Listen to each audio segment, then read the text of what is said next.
রাম নারায়ণ রাম। প্রকৃতি বলছে এই এতটুকুতেই যথেষ্ট, এর চেয়ে বেশি প্রয়োজন হয় না।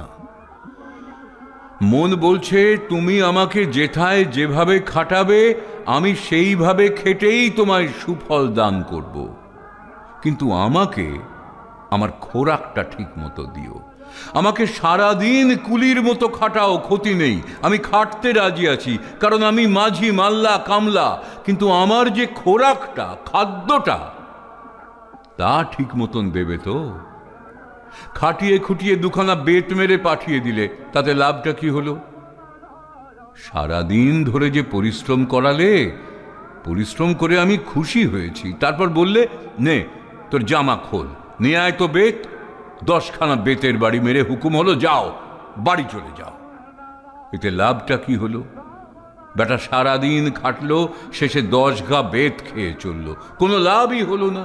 খোরাক না পেলে এরকম ভাবেই মন শুকিয়ে না খেয়ে মারা যাবে। মন বলছে আমারে তুমি খাটাও, দিন রাত খাটাও, আমি তোমার সংসারের সব কাজ খেটে খুটে করে দেব, তবে আমার উপযুক্ত প্রাপ্য যা সেটা আমাকে দিয়ে দাও। কামলাগিরি করে 5 শিকে 1.5 টাকা 2 টাকা 2.5 টাকা যা প্রাপ্য সেটা দিয়ে দাও। সেটা দিয়ে আমি রেস্টুরেন্টে গিয়ে রুটি খাই আর যা ইচ্ছা খাই, তোমার তা দেখবার দরকার নাই।